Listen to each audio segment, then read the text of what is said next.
Hello दोस्तों, welcome है आपका मेरे इस चैनल पे। और मैंने आपको कहा था कि हम लोग एनसीईआरटी पढ़ रहे हैं। तो ये आपका एनसीईआरटी का आज जो चैप्टर मेरे पास है, तो बेसिकली मेरे पास आज जो चैप्टर है वो फाइबर्स और फैब्रिक के बारे में बात करने वाले हैं। और मैंने आज जो कंटेंट दिया हुआ है यहाँ पे, 6 क्लास का भी है, 7th का भी है और 8th का भी है। एक बात मैं आपको बताना चाहूंगी कि एनसीईआरटी की एक एक लाइन इंपॉर्टेंट होती है, मतलब एक एक लाइन का मतलब सच में एक एक लाइन इंपॉर्टेंट होती है। और आपको कभी नहीं पता रहेगा कि वो कहाँ से क्वेश्चन देंगे या ऐसा कुछ है कि नहीं एनसीईआरटी में कोई ऐसा पार्ट है जिसको ब्लैक किया गया है, नहीं वहीं से क्वेश्चन आएगा, ऐसा कुछ भी नहीं है।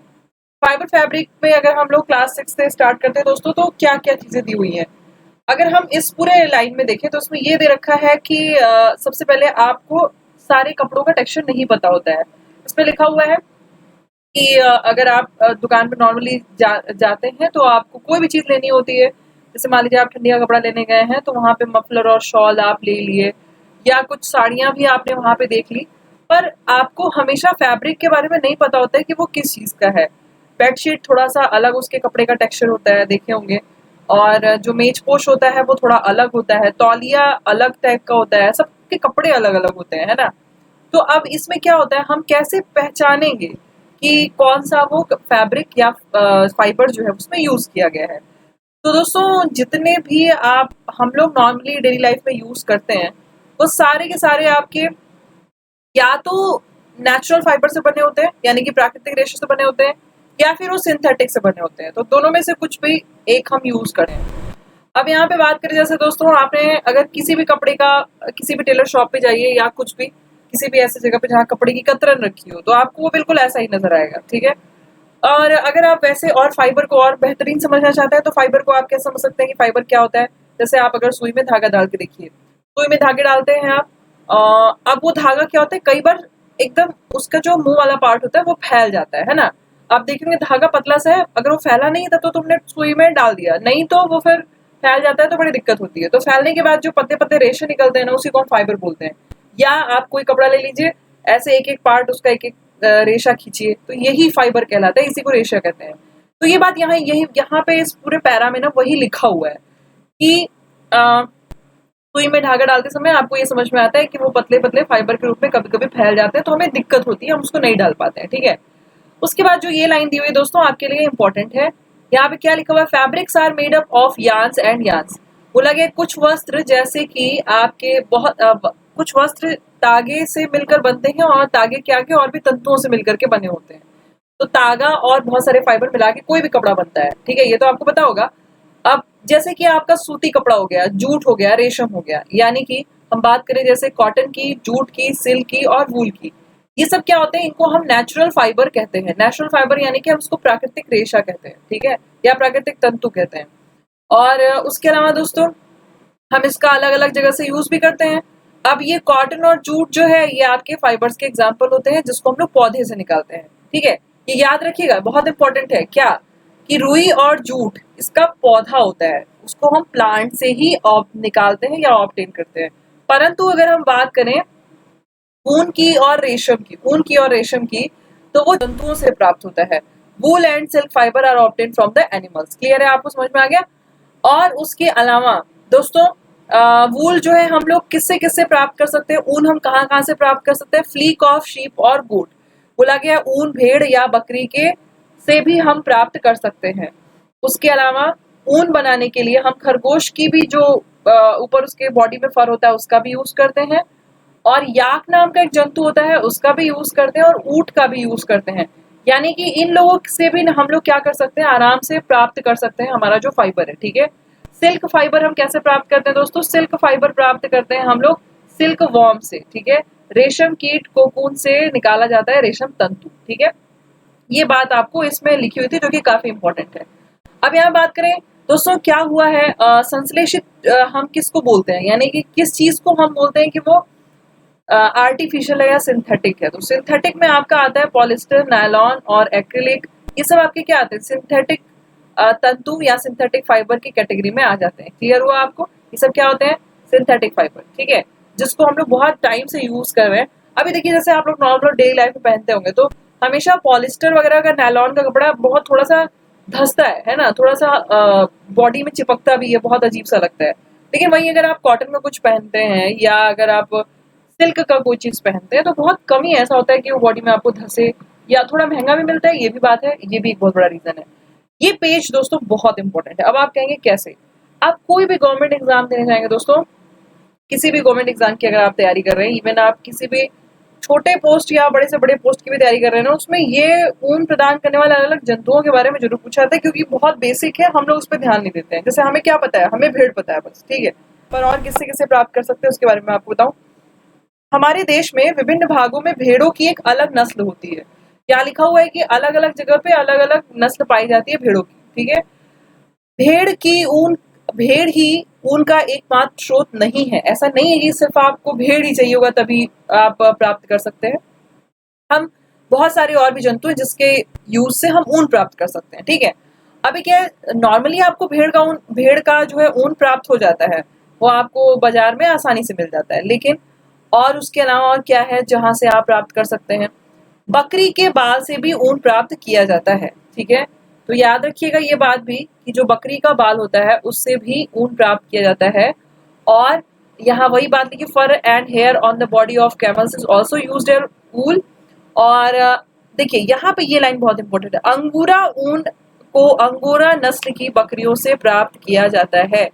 ये दोस्तों एक बहुत इंपॉर्टेंट लाइन है, इसको अपने कॉपी में कहीं पे भी नोट कर लीजिए कि जो आपका ये है, वूल इज कॉमन इन तिब्बत और लद्दाख, लेकिन अंगूरा वूल जो है ये आपको ऑब्टेन किया जाता है अंगूरा गोट्स। अंगूरा गोट एक नस्ल होती है, अंगूरा जो बकरी होती है वो एक नस्ल होती है, उससे हम अंगूरा वूल प्राप्त करते हैं, ठीक है। ज्यादातर ऊन कहाँ पे कॉमन है? तो तिब्बत और लद्दाख में ये बहुत कॉमन है, ठीक है। वहां पे तिब्बत और लद्दाख में किस चीज का ऊन कॉमन है ये भी हम समझेंगे दोस्तों। वहां पे याक का ऊन बहुत कॉमन है, याक ऐसा दिखता है, एकदम बिल्कुल ऐसा दिखेगा, इससे प्राप्त किया जाता है। इससे मतलब तिब्बत और लद्दाख में ऊन जो है यूज किया जाता है, ठीक है।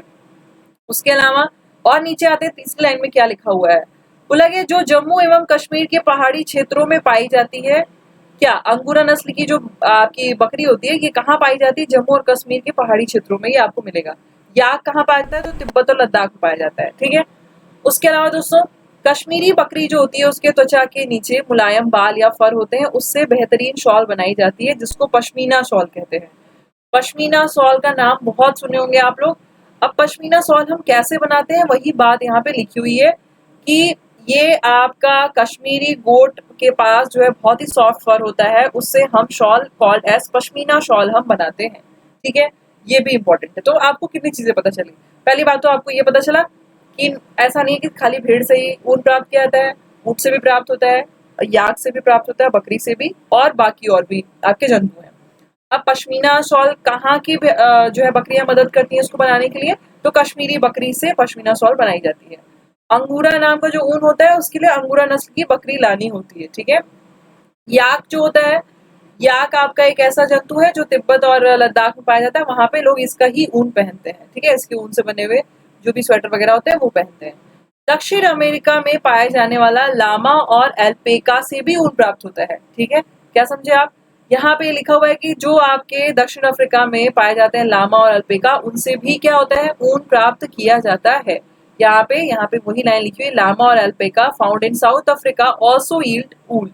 अब ये कैसा दिखते हैं? लामा ऐसा दिखता है, अल्पेका ऐसा दिखता है। देख लीजिए यहाँ पे लामा है ये और ये अल्पेका है, ठीक है। तो ये भी एक चीज आप नोट कर सकते हैं कि लामा और अल्पेका आपके दो ऐसे जंतु हैं जो कि कहाँ पाया जाता है? दक्षिण अमेरिका में, इनसे हम ऊन प्राप्त करते हैं। क्लियर है?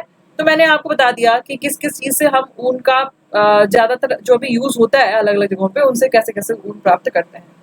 अब बात करें हम लोग दोस्तों रुई की और जूट वगैरह की, जो आपके नेचुरल फाइबर है, ठीक है। अभी रुई में क्या होता है? रुई में दोस्तों हमको क्या चाहिए होता है? हम कॉटन बॉल यूज करते हैं।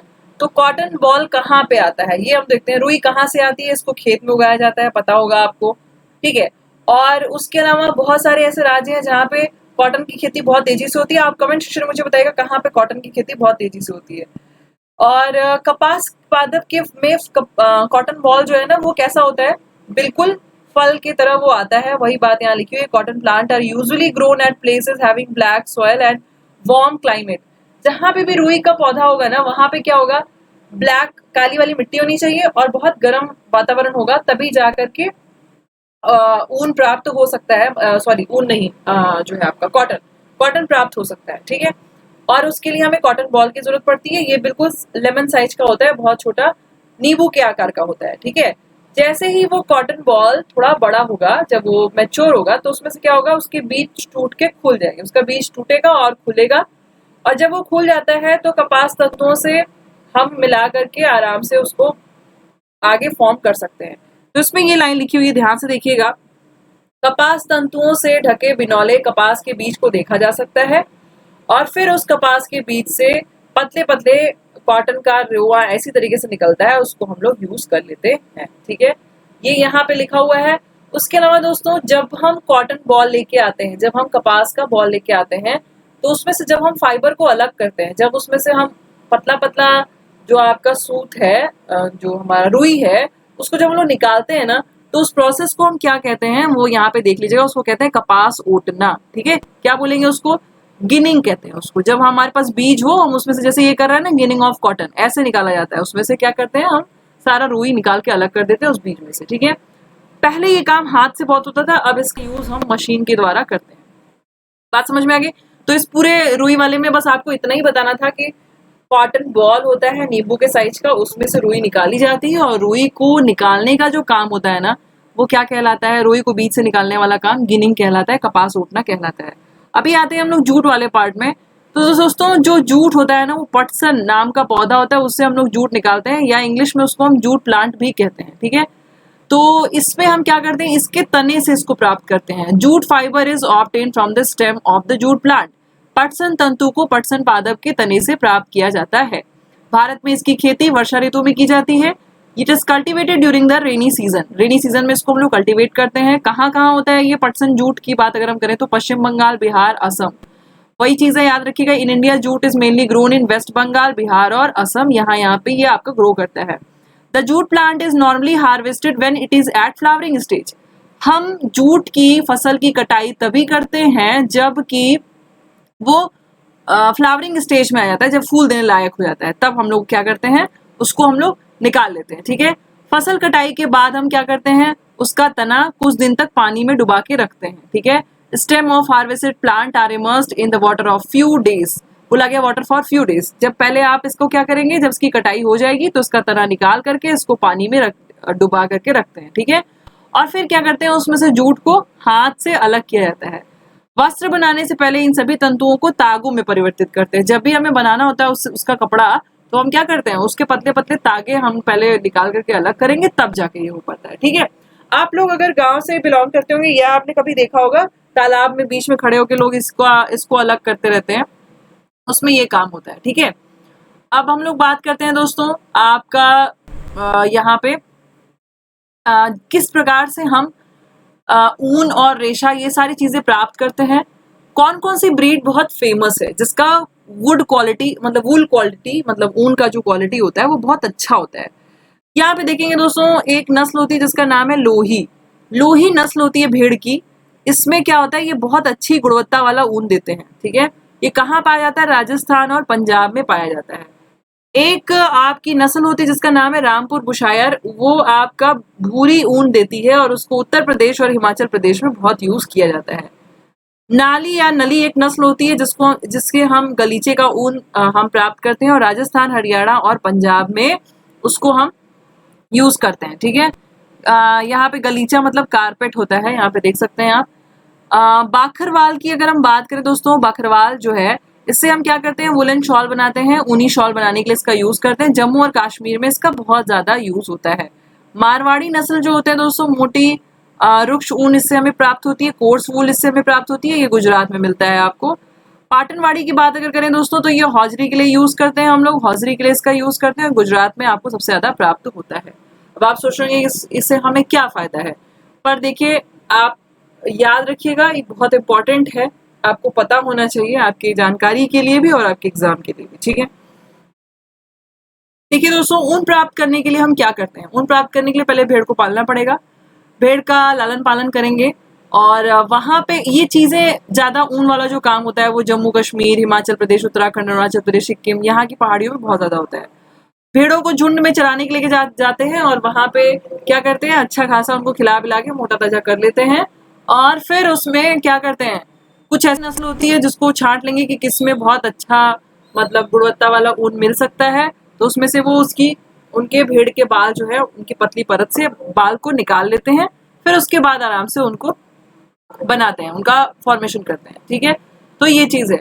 अब यहाँ पे हम दोस्तों इस पूरे जो भी मैंने आपको बताया इस चैप्टर में कुछ ऐसा खास नहीं था, बस आपको जो मेन चीजें बतानी थी वो मैंने आपको बता दी है, इसमें आपको कुछ और नहीं दिखेगा। ठीक है, अब यहाँ पे बात करते हैं हम लोग। अब आपको क्लास 7th में इसके बारे में क्या दिया, अभी तक हमने क्लास 6 का देखा, उसमें क्या था, हम क्लास 7 के बारे में बात करें। ऑलरेडी आपने पढ़ लिया कि कहाँ कहाँ से हम प्राप्त करते हैं एनिमल्स, किस किस एनिमल से हमको ऊन प्राप्त होता है। ठीक है, कौन सा आपका खराब ऊन देता है, कौन सा अच्छा ऊन देता है, वो सब भी हमने जान लिया। ठीक है, अब दोस्तों हम फ्लीक वर्ड को पकड़ेंगे। फ्लीक वर्ड का क्या मतलब है, फ्लीक वर्ड का मतलब ये हो गया कि जो बाल होते हैं भेड़ के ऊपर जिससे कि हम बनाते हैं ऊन, उसको, इसको हिंदी में जानतव रेशे कहते हैं।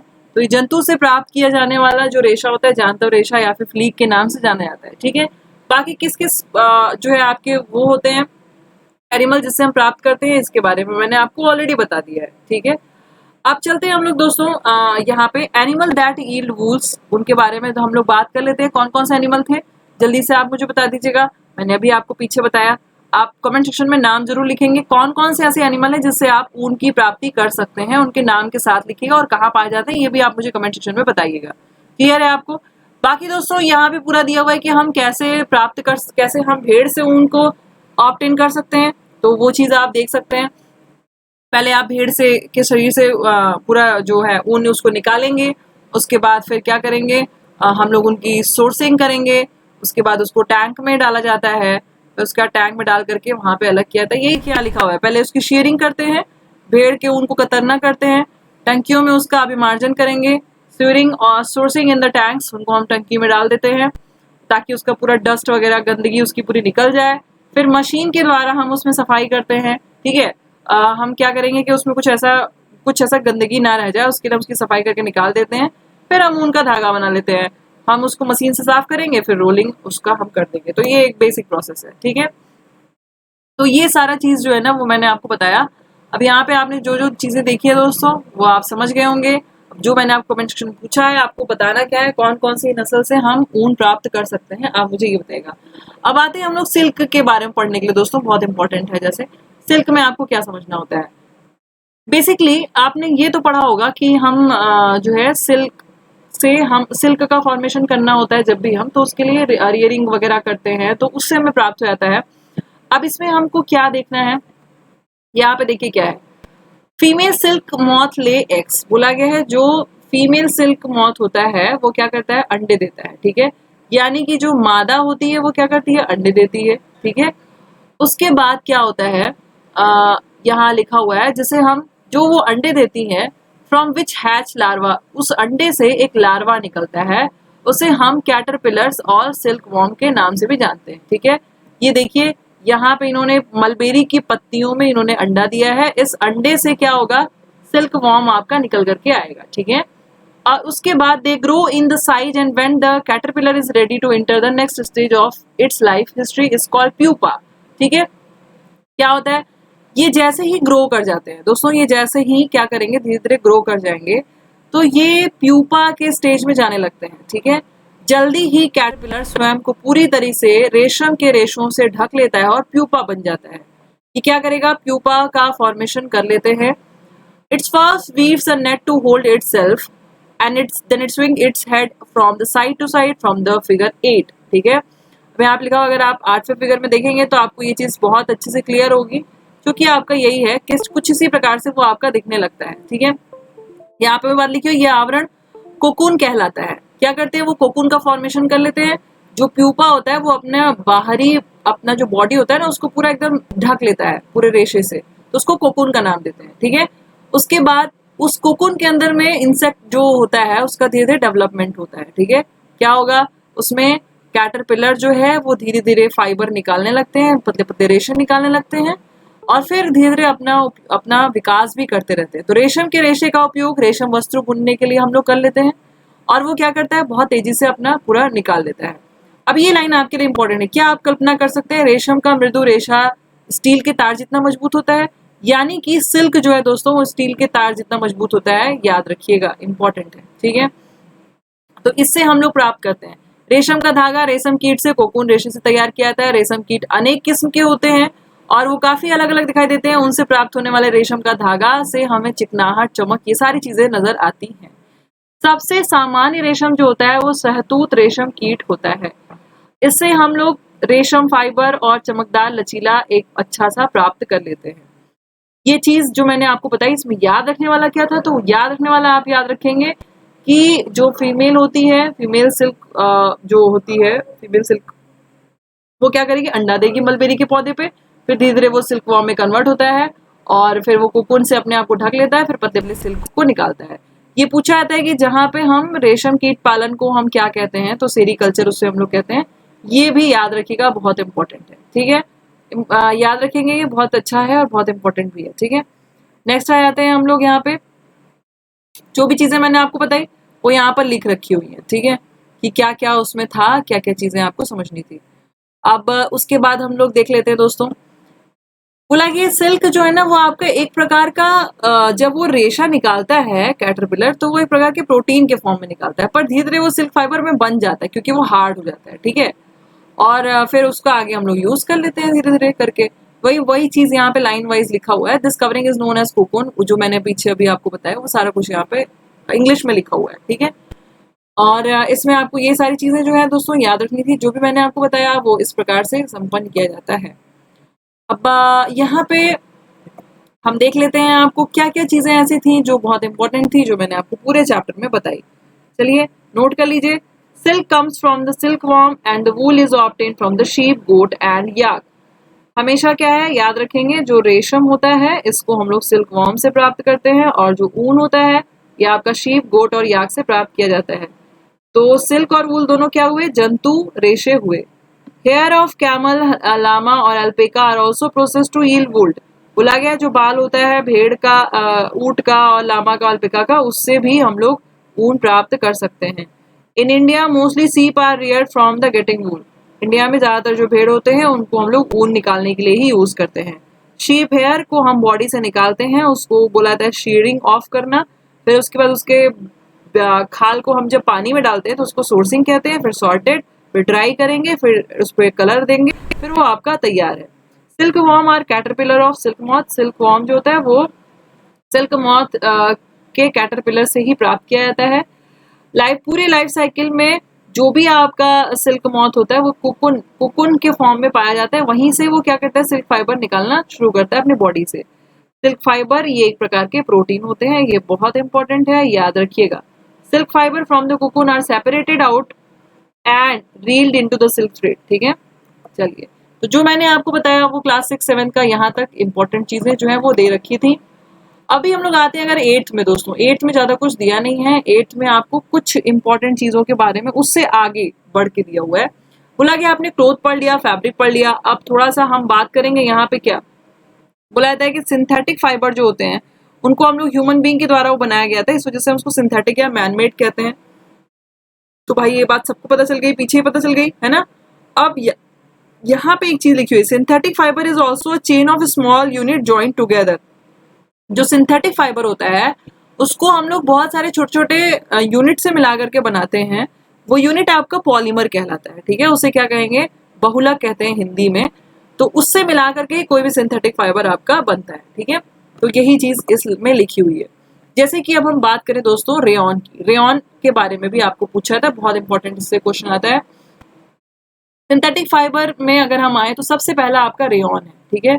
रेयॉन क्या है आपका, रेयॉन ये बेसिकली आपने देखा है कि सबसे पहले तो सिल्क वॉर्म जो है वो कहाँ डिस्कवर किया गया था, चाइना में डिस्कवर किया गया था। उसके बाद इसको बहुत दिनों तक क्लोज इसको सिक्योर करके रखा गया। उसके बाद fabric obtain from the silk fibre was very costly, बहुत महंगा पड़ता था वो, बट ब्यूटीफुल टेक्सचर, उसका बहुत अच्छा टेक्सचर था, तो उसका यूज डिमांड थोड़ा सा ज्यादा होने लगा, ठीक है। तो 19th सेंचुरी के एंड में फिर उन्होंने क्या किया कि हम कोई और भी हमारे पास रेशा है या नहीं, उस चीज का हम सर्च करने लगे। तो फिर हमें पता चला कि क्या है आपका, scientist were successful in obtaining a fibre having property similar to that silk, silk जैसा ही वो प्रॉपर्टी रखेगा, पर ये है कि एग्जैक्टली सिल्क नहीं है। तो उसको कैसे बनाया जाता था, ये आपका वुड पल्प यानी कि जो होता है लकड़ी, लकड़ी का लुगदी तैयार किया जाता था, पल्प बनाया जाता था, उससे रेयॉन का फॉर्मेशन किया जाता था। रेयॉन को हम आर्टिफिशियल सिल्क के नाम से भी जानते हैं। तो ये भी आपका एक प्रकार का नेचुरल सोर्स भी है और एक अच्छा सुंदर मतलब फाइबर भी हो गया था। तो ये मैन मेड फाइबर था। ये सिल्क से थोड़ा सा इसको सस्ता कर दिया गया, थोड़ा सा सस्ता था क्योंकि बनावट भी इसकी वही थी, थोड़ी सी सस्ती थी। इसमें हम कलर भी चढ़ा सकते थे रेयॉन में। तो rayon is mix with the cotton to make bedsheet और mix with wool to make carpet.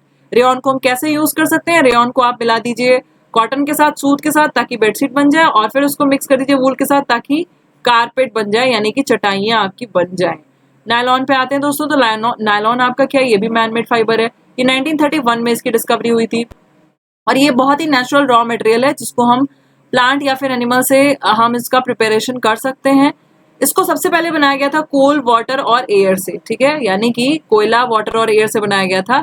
ये आपका पूरे तरीके से सिंथेटिक फाइबर था, मतलब संश्लेषित रेशा था। Nylon fibre was strong, nylon fibre बहुत मजबूत हुआ करता था, उसमें तन्यता का भी गुण था और बहुत हल्का भी था। It was lustrous and easy to wash, इसको आराम से हम धो सकते थे। It become very popular for making clothes, ये बहुत आपका पॉपुलर हो गया ताकि हम इससे बहुत सारे नायलॉन के कपड़े अब मिलने लगे। तो जैसे कि अब तो सॉक्स, रस्सी और tent, toothbrush, seat belt, sleeping bag, बहुत कुछ मिलता है, ठीक है। तो क्या नायलॉन बहुत मजबूत होता है, क्या नायलॉन की रस्सी बहुत मजबूत होती है? तो उसके लिए मैं आपको बताऊं, जो पैराशूट वगैरह का जो रस्सियां बनाई जाती है ना, उसके लिए नायलॉन ही यूज करते हैं। आप यहाँ पे देख सकते हैं, क्लाइंबिंग के लिए जो हम रस्सी यूज करते हैं वो भी नायलॉन की बनी होती है। Nylon thread is actually stronger than steel wire, ये स्टील वायर से भी ज्यादा मजबूत होता है। अब आप सोचेंगे फिर तो मैंने सिल्क के बारे में भी यही बात बताई थी, तो क्या हम सिल्क की रस्सी नहीं बना सकते? जी नहीं, नायलॉन का स्ट्रक्चर कुछ इस प्रकार का है कि वो इतना स्ट्रॉन्ग है, हम इससे रस्सियां बनाते हैं। तो रस्सियां चाहे हमें इसकी बनानी हो चाहे नॉर्मल रस्सी बनानी हो, उसका यूज हम करते हैं, ठीक है। अब आते हैं हम लोग पॉलिस्टर पे दोस्तों। पॉलिस्टर क्या है, ये भी आपका एक प्रकार का संश्लेषित रेशा होता है, ठीक है।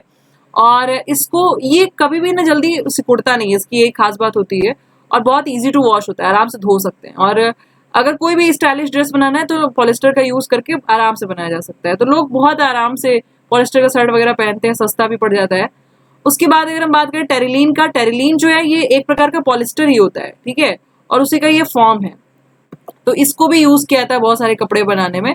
तो ये भी आपका है, इसको भी हम अलग तरीके से यूज कर सकते हैं। अब यहाँ पे अगर हम बात करें दोस्तों पीईटी की, पीईटी आपका क्या है, ये भी आपका हमेशा क्या होता है, पीईटी की बॉटल्स आती हैं, जार आता है, ताकि हम उसमें क्या कर सके, आराम से सब कुछ राइस और शुगर वगैरह भर के रख सके।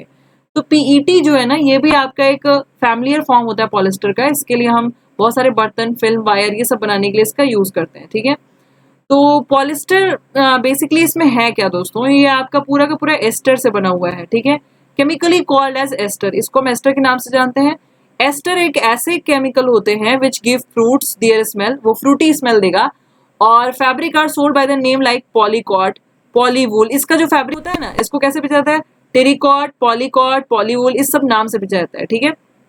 तो ये है आपका। और ये बेसिकली जो पॉलीकॉट होता है, ये मिक्सचर होता है पॉलिस्टर और कॉटन का, इसीलिए नाम है इसका पॉलीकॉट, कॉट और पॉली, ठीक है। पॉली वूल की बात करें तो उसमें पॉलिस्टर और वूल दोनों मिला के बनाया जाता है। हम लोग बहुत सारे स्वेटर पहनते हैं, हम शॉल पहनते हैं, ब्लैंकेट ओढ़ते हैं ठंडियों में, तो ये सब जनरली नेचुरल वूल का नहीं बना होता है। ये सब क्या होता है, वो हमें लगता है कि वूल है, पर उसको बनाया जाता है सिंथेटिक फाइबर से, संश्लेषित रेशे से, जो कि आपका एक्रिलिक रेशा भी कहलाता है, ठीक है।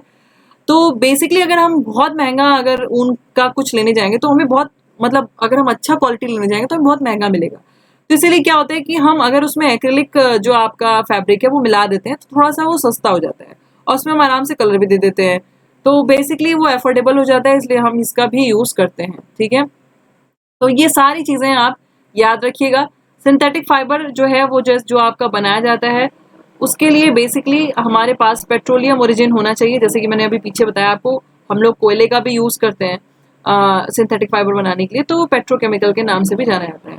किसी भी सिंथेटिक फाइबर को आप कैसे समझेंगे कि वो सिंथेटिक है, तो अगर मैं उसके बारे में आपको बताऊं तो वो आराम से उससे ड्रेस मटेरियल बन जाता है, बहुत ही सस्ता होता है, आराम से कहीं भी मिल जाएगा, तो ये इसलिए हम जान जाते हैं सिंथेटिक है।